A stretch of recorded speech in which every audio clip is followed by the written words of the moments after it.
শুরু হয়ে গেছে শীতকাল, আর ঘরে বসে থাকলে কি চলে? তাই আর কি, লাগেজ বাঁধলাম আর বেরিয়ে পড়লাম।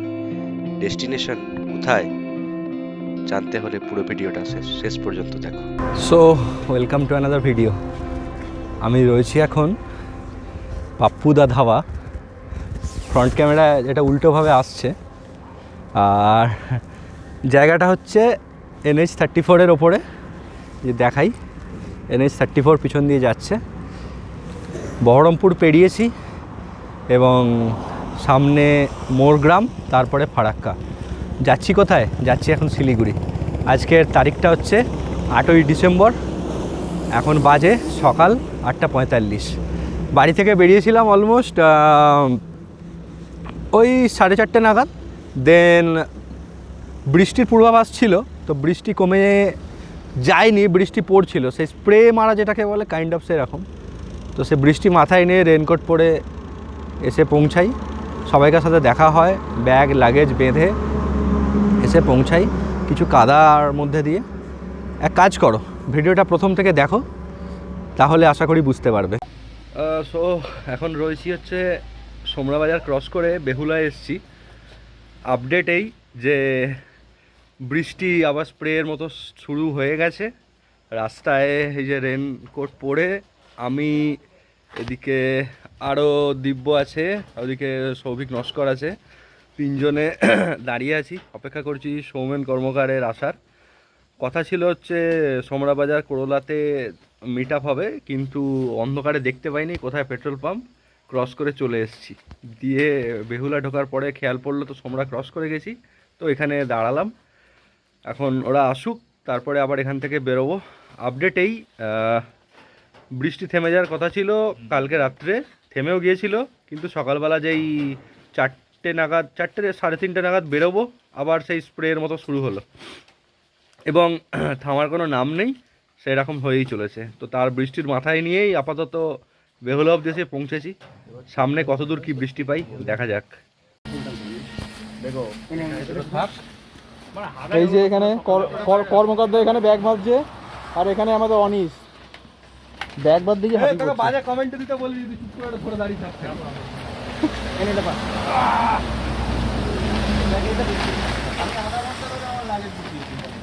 কত আনন্দ করে মুখ পাচ্ছে মুতো না এবার। আজ থেকে ভিডিও করছি, বলা পাইবে না কারণ পকেটে মুতিস না। এটা হচ্ছে এই যে প্রভাতের প্যান্ট নিচে, সৌভিকের প্যান্ট নিচে, ওদিকে ক্যাপ্টেন। আমরা রয়েছি এখন কৃষ্ণনগরে, জাস্ট ঢুকেছি। এই যে কৃষ্ণনগর ওপাশ থেকে বারাসাত থেকে এসে মিশছে, আর এদিকে চলে যাচ্ছে সিধা বহরমপুর। তো আমরা ডান দিকে নবদ্বীপ থেকে উঠে এলাম, একটু দাঁড়িয়েছি, চাটা খাবো। রাস্তায় প্রচণ্ড পরিমাণে কাদা, গাড়ির অবস্থা এই যে এই। আমি আমার পা পাঠাবো বলে জুতোর মধ্যে প্লাস্টিক জড়িয়েছি, তাতেও শেষ রক্ষা হচ্ছে না। বিভৎস ঠান্ডা লাগছে, তার সঙ্গে এনজয় এই হচ্ছে বিশাল। আর আকাশের অবস্থা এরকম মেঘলা, ভেবেছিলাম ক্লিয়ার হবে, কিচ্ছু ক্লিয়ার নেই, সারা রাস্তা ভোগাবে আজকে। কুইক আপডেট, এই যে সামনে রাস্তাটা আসছে, এটা হচ্ছে বহরমপুর বাইপাস, নতুন খুলেছে। আমার গাড়িটা এখানে, এই মাত্র একটা দুর্ঘটনা মানে ঘটে গেল, আমি ছিলাম সবাইকার পিছনে। তো এই এদিক থেকে এসে যেটা হলো, এবার ডান দিক দিয়ে যাওয়ার রাস্তা আছে, বাঁ দিক দিয়ে, যেহেতু বাইক ওই সৌভিক নস্কর বাঁ দিক দিয়ে কাটাতে গেছে, আর বাঁ দিকের মাটিটা মানে বালি পড়ে আছে বেসিক্যালি। তো এই যে এখানটা দেখতেই পাচ্ছ, এই যে মানে এখানটা গাড়ির চাকা স্কিড করে ডান দিকে হেলে গেছে, গাড়ি সামলাতে পারেনি, পড়ে গেল, ব্রেক লিভারটা বেঁকে গেছে বেচারা। তো সামনে বহরমপুর আছে টাউন, তো বা সামনে কোনো গ্যারেজ দেখে দাঁড়িয়ে ওটা ঠিক করে নিতে হবে। আপাতত এই আমরা 8:30 বাজে অলমোস্ট বহরমপুর চলে এসেছি। রাস্তার কন্ডিশান সত্যি খুব অসাধারণ, মাঝখানে কয়েকটা প্যাচ ছাড়া সিঙ্গেল লেন রোড, বাকি সব কিছু স্মুথলি এখনও পর্যন্ত চলছে। আর আমার বাহনে যে দাঁড়িয়ে, মোটো ব্লগে এখনও কিছু করিনি, তো এবার লাগাবো। রাস্তা শুকনো হয়ে আসছে, এতক্ষণ রাস্তা ভিজে ছিল। আর একটা কথা যেটা বললেই নয়, বহরমপুর বাইপাস সত্যি অসাধারণ, অসাধারণ লাগছে, অসাধারণ, জাস্ট ওয়াও। বহরমপুর বাইপাস থেকে এখন বেরোবো। আর আমার লাগেজ সেট আপ। গাড়ির অবস্থা অনেকটা এখন এইরকম, আমি জানি না কতটা শ্যুট করতে পারছি, কাদায় ভর্তি। বাকি আর কি করব, কিছু করার নেই, এইভাবেই এগোতে হবে। কাদা লাগবে এখন রাস্তায়। হেডলাইটের অবস্থা বিচ্ছিরি, এটা নিয়ে যাই। এটা সৌভিকের ব্রেক শ্যু, পরে গড়াগড়ি যাচ্ছে। হ্যাঁ, যদি কাজে লাগে, না লাগলে আর কি করা যাবে। বাবা, ও প্যাকেটটা পড়ে গেছে এখানে।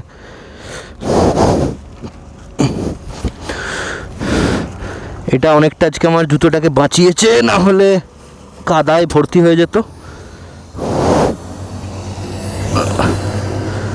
ও দেশি জুগাড়।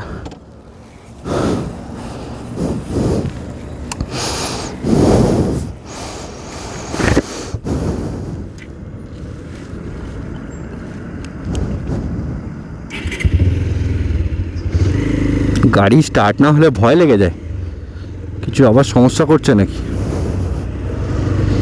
না, কোনো সমস্যা নেই। কতটা এগিয়েছে দেখি, সামনে গিয়ে দাঁড়াতে হবে। আর বাড়ি থেকে বেরিয়েছি 167 কিলোমিটার, চলে এসেছি।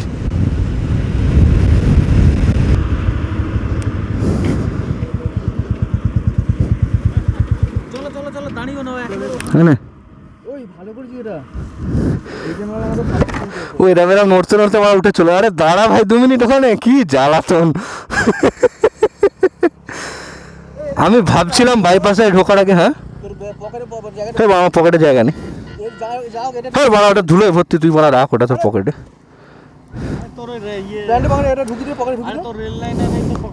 কোথায় কোথায় পকেট, কোথায় পকেট? ওই দেখো পকেটটা আমরা দেখতেই পাচ্ছি না এখানে। এইটা, ওই তো দাঁড়া।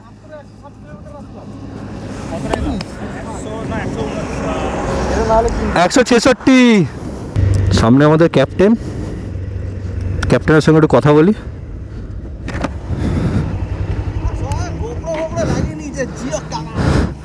ভাই মালটা কিরকম খেঁচার মতো গাড়ি চালায়।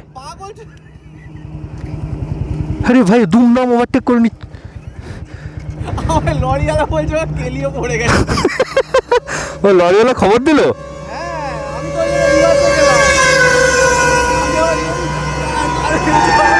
আজকে আমার ভালো ফুটেজ আসতো গো, আমি কেন লাগালাম না আগে।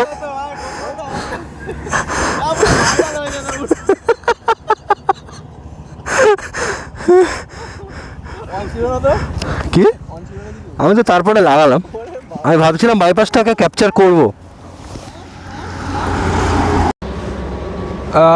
এই যে পাপ্পুদা ধাবা, আমাদের গাড়িগুলো সামনে পার্ক করা, খুব সুন্দর করে সাজানো। কি পাওয়া যায় দেখি।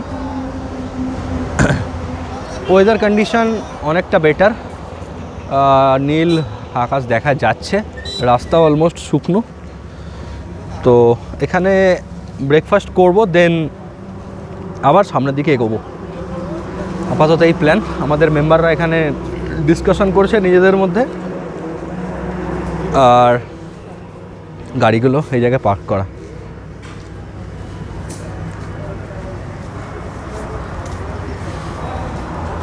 ওইখানে আমার নাইট ফিউরি।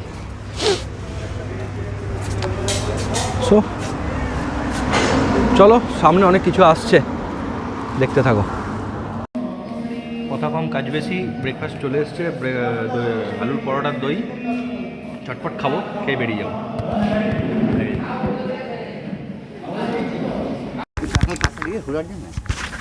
এই যে খাওয়া দাওয়া কমপ্লিট, কথা কম কাজ বেশি। ফুল টিম এখানে ঘুরে বেড়াচ্ছে, একজন মিসিং, সে গেছে ব্রেক লিভার পাল্টাতে। কিছু একটা হবে, ব্রেক লিভার পাল্টাতে গেছে। তা আমরাও এগোবো, তাকে সে কোন দিকে গেছে জানি না। রাস্তা দেখতে পেলে ভালো, না দেখতে পেলে আমরা তাকে ফেলে দিয়ে চলে যাবো শিলিগুড়ি। এই সবাই এনজয় করছি, যার যার গরম লাগছে সে জামা প্যান্ট খুলে ফেলছে। প্রভাতদা জামা প্যান্ট খুলতে লেগেছে হয়েছে। আর এই হচ্ছে আমাদের আরেক সৌভিকদা জিরাটের। সৌভিকদের মনে বড় দুঃখ যে সবাইকার ইউটিউব চ্যানেল হয়েছে, আমারই হয়নি খালি। তো যাই হোক, সৌভিকদারও হবে, DD1 চ্যানেল দেওয়া হবে। তো এই হাসি ঠাট্টার মধ্যে দিয়ে সময় কেটে যাচ্ছে, প্রায় 9:30 বাজে। অনেকটা টাইম স্পেন্ড করলাম পাপ্পুদা ধাবায়, ব্রেকফাস্ট হয়ে গেছে, পেট ভর্তি। আপাতত খুচখা চা ব্রেক ছাড়া সেরকম দাঁড়ানোর কোনো স্কোপ আশা করি রাখছি না। এখান থেকে টার্গেট নিচ্ছি রায়গঞ্জে গিয়ে লাঞ্চ করার, দেখা যাক কত দূর এগোতে পারি।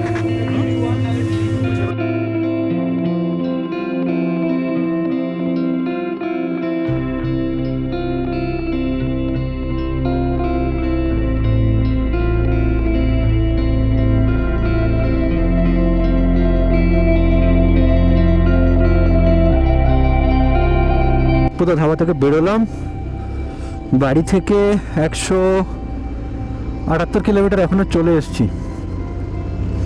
একটা হেভি ব্রেকফাস্ট হয়েছে, আলু পরোটার সঙ্গে দই। আবার সামনের দিকে জার্নি শুরু।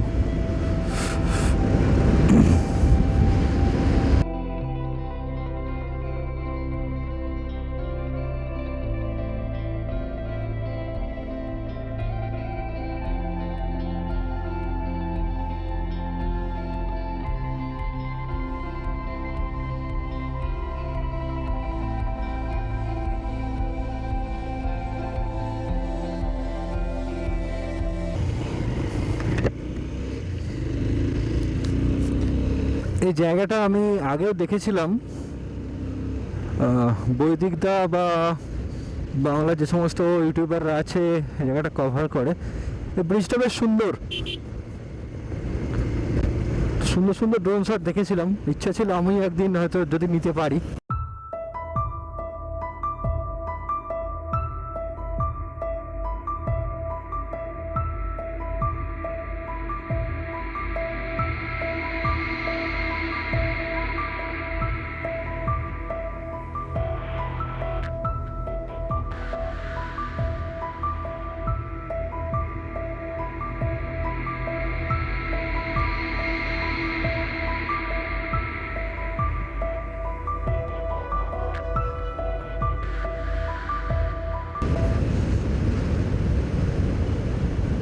বাকিরা মনে হচ্ছে এগিয়ে গেছে, ইয়েস।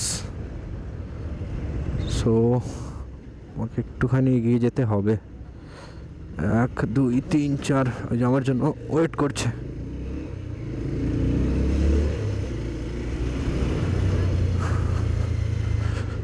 কারোর লাগেজে কিছু প্রবলেম হলো দেখি।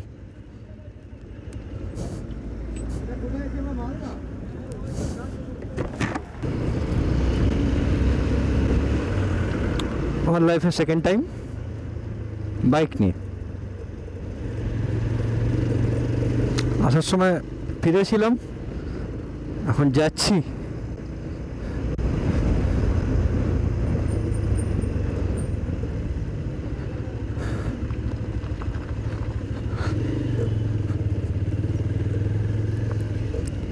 ওয়ার্কের কিছু কাজ চলছে। অ্যান্ড ফারাক্কা, সেই বাঁদিকে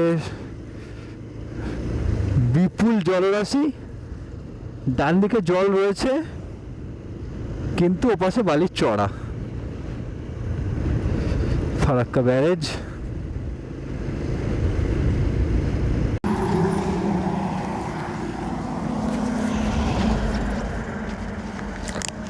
কুইক আপডেট একটা, আমরা মালদা বাইপাসের আগে জাস্ট একটু দাঁড়িয়েছি। একজন মেম্বার একটু পিছনে পড়ে গেছিল। হ্যাঁ, এদিকে আসো এদিকে আসো। তো এই সামনেই হচ্ছে মালদা বাইপাস, যেটা বাঁ দিকে মালদা টাউন আর ডান দিকে আমরা বাইপাস ধরে বেরিয়ে যাবো। হয়েছে?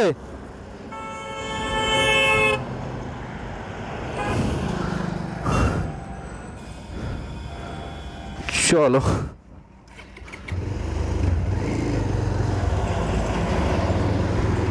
একটা টি ব্রেক লাগবে, সামনে কোনো চায়ের দোকান নেই। কোথায় দাঁড়াবো? ও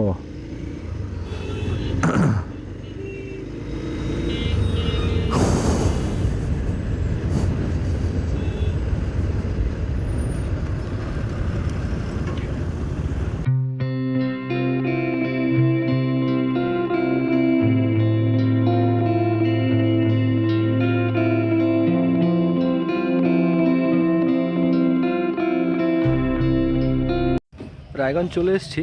পেট্রোল পাম্পে দাঁড়িয়েছিলাম ইন্ডিয়ান অয়েলের, ফুল ট্যাঙ্ক করলাম। মাইলেজ চেক করলাম, আমার গাড়ির মাইলেজ দিচ্ছে 48 লংয়ে, কিন্তু দেখে অবাক। যাই হোক, এটা আমি যেন দেয় সারা রাস্তা, তাহলে পকেটেরও সাশ্রয় হয়, সঙ্গে ঘোরাও হয়, এই আর কি। এখান থেকে ফুয়েল আপ করে বেরিয়ে দেখি লাঞ্চেরও কোনো ব্যবস্থা হবে, দেন আবার back to on the road. Quick update একটা রয়েছে এখন রায়গঞ্জে। আগের বার ফেরার সময় শিলিগুড়ি থেকে প্রায় ওই 180 চালিয়ে এসে পৌঁছেছিলাম। এখানেও অলমোস্ট লাস্ট স্টপ বা লাঞ্চ ব্রেক বলা যেতে পারে, এখানে দাঁড়িয়েছি। বাজে এখন দুপুর 2:30। তা ওই সকাল 5:30 নাগাদ হয়তো রাইড স্টার্ট করেছিলাম বৃষ্টি বাদলার পরে। 5:30টার সময় বেরিয়ে এখন দুপুর 2:30 নাগাদ রায়গঞ্জ। ঠিকঠাকই road condition overall well and good. Malda ঢোকার পর থেকে রাস্তার কন্ডিশন সত্যিই খুব ভালো। অ্যান্ড আপ টু রায়গঞ্জের এই বাইপাসটা হয়ে গেলে কথাই ছিল না, সেটা এখনও ওই অ্যাজ ইউজুয়াল ওই একটাই বাইপাস এখনও বাকি। আদারওয়াইজ সব কিছুই ওয়েল অ্যান্ড গুড। তো কুইক আপডেট, এখানে তাড়াতাড়ি লাঞ্চ করব, দেন এখান থেকে বেরোবো। আশা করছি সন্ধে 6টা-7টার মধ্যে পৌঁছে যেতে পারবো। 12 ঘন্টা লাগে, দেখা যাক কতক্ষণ লাগে। এখন লাস্ট স্ট্রেচটাই একটু অসুবিধা করে বা গাড়িতে বসে থাকতে অসুবিধা হয়। তো সবাই এখন ঠিকঠাক রাইড করছে, অসুবিধা হচ্ছে না। আর একটা শকিং ব্যাপার, আমি গাড়িতে প্রায় 46-48 মতো মাইলেজ পেয়েছি। আমি দেখে নিজে চমকে গেছি, এতটা কী করে পসিবল। যাই হোক, ফুয়েল আপ করে নিয়েছি, ফুল ট্যাঙ্ক আবার, তো এখন আর অসুবিধা হবে না। দেন একদম শিলিগুড়ি পৌঁছে যাব এবং তারপরে ওপরে ওঠার আগে যদি দরকার পড়ে কিছুটা যতটা দরকার ভরে নেব, এই আর কি। বাকি কথা রাস্তায় হচ্ছে, চলো। বাইক রাইডের একটা সমস্যা, তো আমি প্রথমে খেয়াল করিনি কি দিব্য পিছনে ছিল। আমি সিগন্যালটা দাঁড়ালাম, দেখলাম আমরা 5টা গাড়ি রয়েছে, তো ও ছিল, গাড়িটা আমি দেখতে পাইনি। আমি ভাবলাম হয়তো পিছনে পড়ে গেছে, দাঁড়াই, যদি রাস্তা চিনে না উঠতে পারে, প্রথমবার যাচ্ছে। তো কর্মকর্তাকে ফোন করলাম, বলে ওদের সাথেই আছে, এগিয়ে গেছিলো হয়তো। ঠিক আছে, আমি তাড়াতাড়ি যাই। তো এখন রয়েছি রায়গঞ্জ থেকে ডালখোলা যাওয়ার পথে।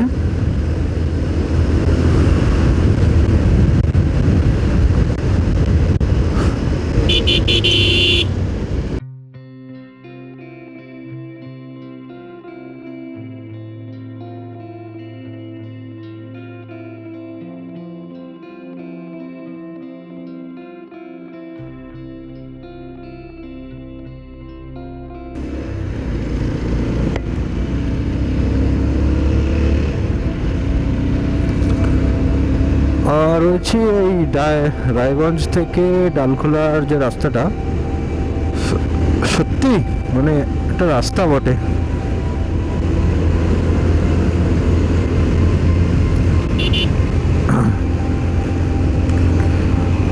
আমি তো বলবো কলকাতা শিলিগুড়ি স্ট্রেচে এটা হচ্ছে বেস্ট।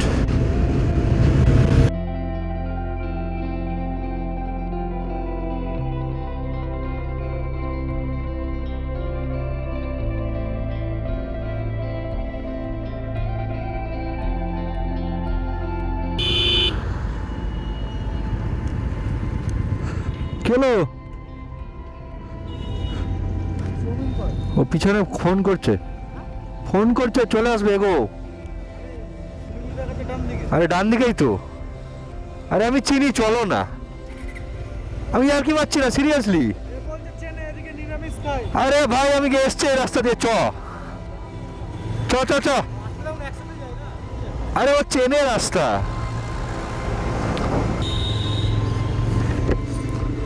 হয়েছে যেটা, সৌমেনদা পিছনে দাঁড়িয়ে পড়েছে, আর ওরা ভাবছে শিলিগুড়ি সিধা। এদিকে শিলিগুড়িতে সোজা নয়, আমি তো জানি সোজা নয়, আমাকে জানি ডান দিকে যেতে হবে।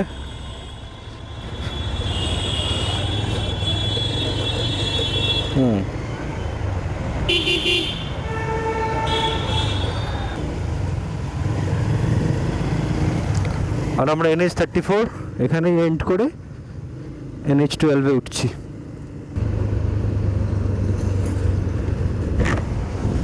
পাশে পাশে হয় না, এই রাস্তাটা হালকা যাবি, রাস্তাটা হালকা যাবি, যেখানে সেখানে গর্ত, হ্যাঁ পথল দুমদাম ঢুকে যেতে পারে। এই রাস্তাটা খুব খারাপ, মানে এমনি ভালো, কোথায় কোথায় গর্ত আমি নিজেও জানি না, ওই জন্য বলছি একটু সাবধানে, একটু সাবধানে দেখে শুনে চ।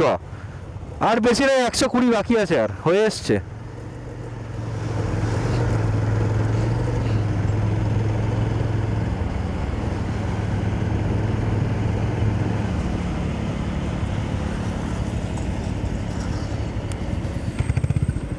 চা হবে? চা, এ চা খাবো।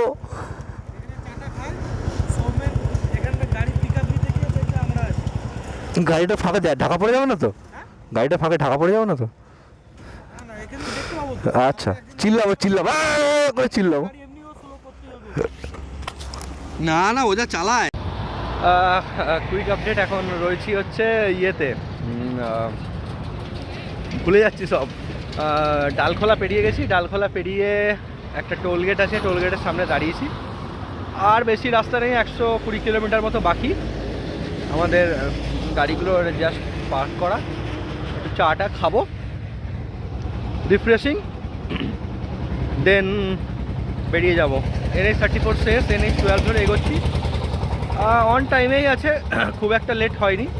ওই এক্সপেক্ট করছি 7:30 8টার মধ্যে পৌঁছাবো। যদি রাস্তা সম্ভব হয় মোটর ব্লগ করবো, নাহলে একদম শিলিগুড়ি গিয়ে কথা হচ্ছে। চলো, ঘড়িতে বাজে পুরো 7টা, পৌঁছে গেছি দার্জিলিং ভিউ হোটেল লজে। আর বাকিরা এখনও এসে পৌঁছায়নি, আসুক, আমি আর ভাই চলে এসেছি। এই ছিল বাড়ি থেকে শিলিগুড়ি পর্যন্ত আসার জার্নি। তা এটাকে ছোটই রাখবো, কেমন হলো জানাতে পারো, ড্রপ আ কমেন্ট। যদি ভালো লেগে থাকে চ্যানেলটা সাবস্ক্রাইবও করে রাখতে পারো। নেক্সট আগামী 3-4 দিনের জন্য অনেক কিছু নতুন আসতে চলেছে, আবার ওপরে উঠবো এবং নতুন নতুন অনেক কিছু। Till then right safe, thank you, tata, bye by.